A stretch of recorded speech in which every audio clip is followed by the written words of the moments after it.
Ladies and gentlemen, with us, Khalil Coe.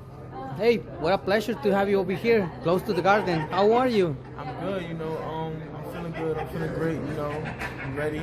Appreciate you having me on here too. It's a big stage and it's time to perform. It's my pleasure. What can you tell us about being in the main card of women's boxing? Eventually it's moving around. It's getting pretty much, making noise, I would say, and we gotta appreciate it also that.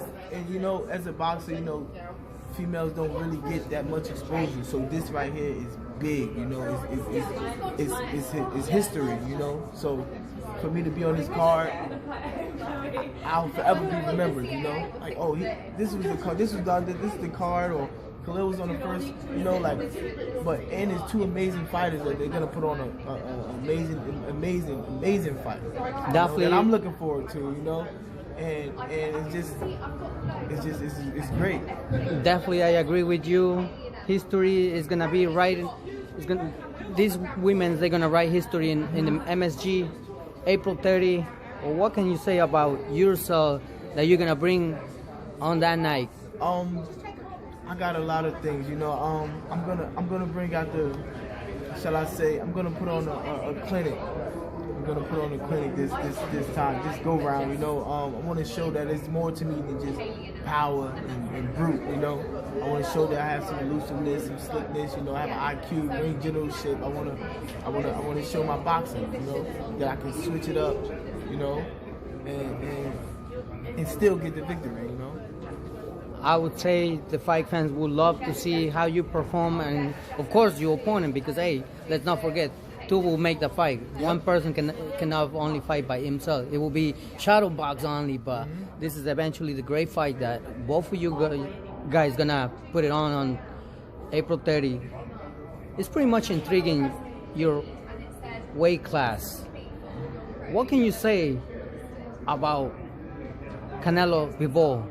You guys are in the same almost category. Yeah. What can you say about both fighters? What can you learn, or what experience you could say, this is what I'm gonna apply in my boxing skills? Is there anything that you learned from that I can take away from those two guys? Most definitely. First of all, I would say their work ethic alone. These guys, it goes without saying, they work. I'm pretty sure everyone sees they work hard. That's how they got to the place that they are now. And as far as like, I'm a huge fan of Canelo, but I like Bivol too. Like, I was at one of his fights before in Turning Sands, and he's even since then he's grown a lot.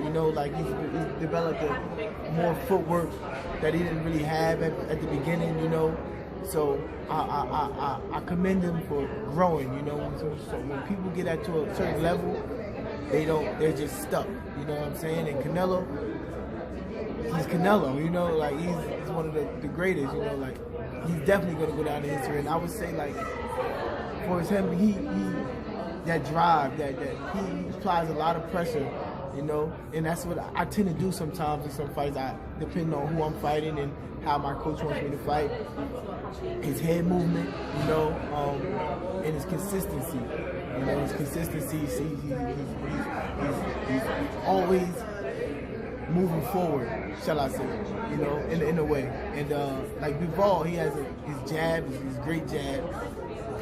He knows how to keep his distance and work from the outside, and those are things that I like to take. Like, for example, that's one of the things I'll be doing this Saturday, using my distance, keeping my jab out there. Definitely, I agree with you when you mention both the skills from both fighters, because eventually some people discredit Canelo sometimes for taking Bivol fight, but I tell you this is one of the dangerous opponents that Canelo has in his career. A lot of people are falling asleep on Bivol, but Bivol is pretty much stronger. The favorite one is Canelo, but I know it's not gonna be easy, that fight. It's never, in boxing, people are gonna do a lot of talking, but there are rare people. There's a lot of people that talk but would never step in the ring with either one of those fighters, So that people can say what they want from behind the camera, from behind the computer. You get in there and you fight Bivol since he's so, But like you said, any at any day, anybody has a chance. You know, a puncher's chance. You know, so once you get in that ring, all of the record goes out the window. It's mano y mano. You know, me and you, we're gonna duke it out. Definitely, yeah. One person has to be raised that hand on that night. Eventually, the other one, it goes, you know. Yeah, nobody's coming into the fight saying, "Oh, I know I'm gonna lose. It's Canelo." No, he's coming in. I'm gonna do my best. I'm gonna do everything I train for. I'm gonna, you know, it's gonna be hard. Nothing's easy, you know, especially at the level that you're at. Oof. Nothing's easy, but you gotta do what you gotta do. It's true. Eventually, we're gonna have this fight, and a lot of people have been talking, saying that in the future we might gonna have Canelo versus Triple G. Are you interested to see Canelo Triple G in the future, or you just be like those guys? I would always, any given day, I would love to see them guys fight. You know, Triple G, after how long out of the ring? Look what he came back and did. You know, and now that that would be lovely. The trilogy. That was pretty much tough. While Triple G had it, a lot of people might thought he was losing that for. He was down. But he dug deep and he stayed consistent, you know. And that jab of Triple G's is crazy. It's incredible.